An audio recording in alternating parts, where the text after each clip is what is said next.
పెద్దపల్లి జిల్లా మంథని పట్టణ కేంద్రంలో మంగళవారం రోజు సెట్బ్యాక్ క్రమబద్ధీకరణలో భాగంగా జిల్లా టాస్క్ ఫోర్స్ కమిటీ ఆధ్వర్యంలో నిబంధనలు అతిక్రమించి జరిగిన అక్రమ కట్టడాలను కూల్చివేశారు.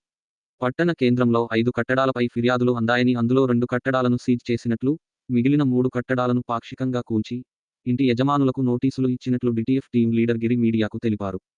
ఇదే క్రమంలో మంథని మున్సిపల్ కమిషనర్ మల్లికార్జున స్వామి మాట్లాడుతూ పట్టణంలో మున్సిపల్ నిబంధనలను అతిక్రమించి జరిగిన నిర్మాణాలపై చర్యలు తీసుకుంటామని తెలియజేశారు. అలాగే జిల్లా టాస్క్ ఫోర్స్ కమిటీలో రెవెన్యూ శాఖ, R&B శాఖ, మున్సిపాలిటీ, అగ్నిమాపక శాఖ, పోలీసు శాఖ కలిపి డిటిఎఫ్ టీంగా కలిసి పని చేయనున్నాయి అని అధికారులు తెలిపారు. నిర్మాణాల కూల్చివేత సమయంలో కొంత ఉద్రిక్త వాతావరణం ఏర్పడినా కూడా అధికారులు, పోలీసులు కలిసి కట్టుదిట్టంగా విధులను నిర్వహించారు.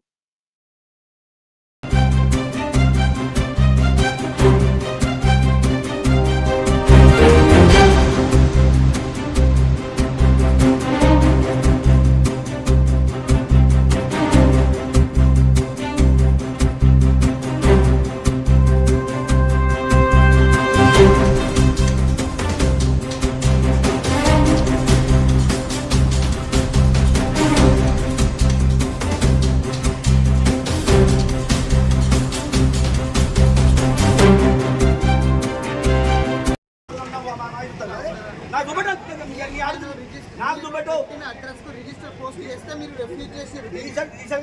ఆ బాబాలు ఎంత బట్టి తీసుకుంటారు, మీరు రిఫ్యూజ్ చేసిరు. ఆ బాబాలు ఎంత బట్టి తీసుకుంటారు, ఆ బాబాలు ఎంత బట్టి బాబా చూస్తున్నది ఆమె నడుచు బాబు. ఇక్కడ రోడ్ల మీద యూఎస్ పోతే అంతే మరి చూసా బిల్డింగ్ కోసం ఈ బిల్డింగ్ కోసం కదా చెప్పు, బిల్డింగ్ కోసం కదా ఈ కోట ఆడితే పంపిస్తా చూసుకో. మళ్ళీ చూపడు కొత్త కమిషన్ ఉండబోవాలి, కొత్త బిల్డింగ్ పర్మిషన్, కొత్త బిల్డింగ్ కొత్త బిల్డింగ్ లేకపోతే ముక్కు నిన్న ముగ్గురా ఇక్కడ నా సంగతి తెలియదు. ముక్కు ముగ్గురా కొత్త బిల్డింగ్ కూడా ఇక్కడ ఎన్ని లక్షలు తగ్గుతాను, ఒక్కొక్క బిల్డింగ్ 5 లక్షలు 6 లక్షల రూపాయలు తగ్గుతాను, ఒక్క బిల్డింగ్ 10 లక్షల రూపాయలు తగ్గుతాను తగ్గుతాడు. ఊరదే పడేది నా హాజు కావాలంటే అంత కదా ఏంటంటే కొట్లాడున్నది, ఏంటో కొంచెం చెప్పండి చూడు చూసిమాట. అదే పేపర్లు ఉన్నాయి, చూసుకో మొత్తం 50 కేజీలు చూసుకో, 10 మంది చూసుకున్నాడు. నువ్వు భయపడ్డా నా కొంచెం నేను చూస్తా బాగా కమిషన్ తాగు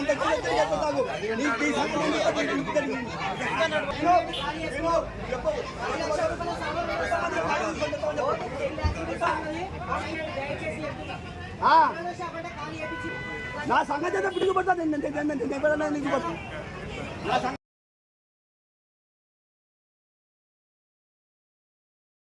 టీమ్ అని చెప్పని లీడర్గా నియమించడం జరిగింది.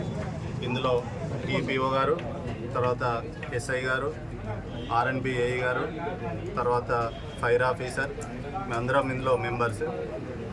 మా డ్యూటీ ఏంటంటే ఎస్ఐ గారు మా డ్యూటీ ఏంటంటే ఇల్లీగల్ కన్స్ట్రక్షన్స్ మీద ఏమైనా కంప్లైంట్స్ వస్తే మేము వాటిని డిమాలిషన్ చేయాలి. మనకు మంథని పట్టణంలో ఇల్లీగల్ కన్స్ట్రక్షన్స్ మీద మనకు హైకోర్టులో పిల్ వేయడం జరిగింది. దాని విషయమై కమిషనర్ గారు ఇల్లీగల్ అక్రమాలు అంటే illegal construction set back deviation మీద మనకు చర్యలు తీసుకోమని వాళ్ళు రిక్వెస్ట్ లెటర్ పెట్టారు. దాని మీద భాగంగా మేము ఈరోజు వచ్చి లోకల్ ఎస్ఐ గారి సహకారంతో, తర్వాత టీపీఓ గారు, తర్వాత ఫైర్ ఆఫీసర్ గారు మేమందరం కలిసి సెట్ బ్యాక్ డీవియేషన్ అని మనం చేయడం జరిగింది. తర్వాత రెడ్డి సంక్షేమ సంఘాన్ని సీజ్ చేయడం జరిగింది. ఇప్పుడు ఇక్కడ ఉన్న పొలాల నగర్ బిల్డింగ్ కూడా సీజ్ చేయడం జరిగింది. టోటల్ 5 ఈరోజు చేసిన 5లో 2 సీజ్ చేసాము, 3 పార్షియల్గా డీవియేషన్ ఉంది, పార్షియల్గా డిమాలిషన్ చేయడం జరిగింది. 5 మనం ఒకదానిని రెడ్డి సంక్షేమ భవనాన్ని సీల్ చేసుకోవడం జరిగింది. మిగిలిన వాటి పర్మిషన్ తీసుకున్నారు, కాకపోతే సెట్ బ్యాక్స్ అనేది లేకపోవడం వల్ల వాళ్ళు రోడ్లను ఆక్రమించుకోవడం జరిగింది. అట్టి వాటిని మనము ఈరోజు తొలగించడం జరిగింది. మరియు కూడా వారు కూడా మేము కొత్త పాక్షికంగా తొలగించినప్పటికీ కూడా మిగిలినది కూడా మేము పూర్తి స్థాయిలో తొలగించుకుంటామని చెప్పేసి వాళ్ళు లిఖితపూర్వకంగా district task force team leader గారికి లేఖ ద్వారా కూడా అందించడం జరిగింది. దీన్ని అనుసరించి ఈరోజు 5 భవనాలను మేము ఈరోజు కొంత పాక్షికంగా డిస్మెంటల్ చేయడం జరిగింది.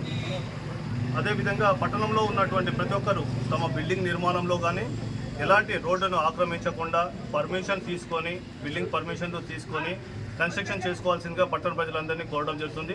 ఇందులో ఏమాత్రం నిర్లక్ష్యం వహించినా రోడ్లను ఆక్రమించినా చట్టము ఊరుకోవడం లేదు. కంపల్సరీ చట్టపరమైన చర్యలు చేపట్టబడుతుందని అందరికీ తెలియపరచడం జరిగింది. ఇవేనా సార్ ఇంకేమన్నా? ప్రస్తుతానికైతే ఇప్పటివరకు అయితే రాబోయే రోజులలో కూడా కొన్ని ఉన్న వాటికి కూడా మీకు తెలియపరుస్తాం.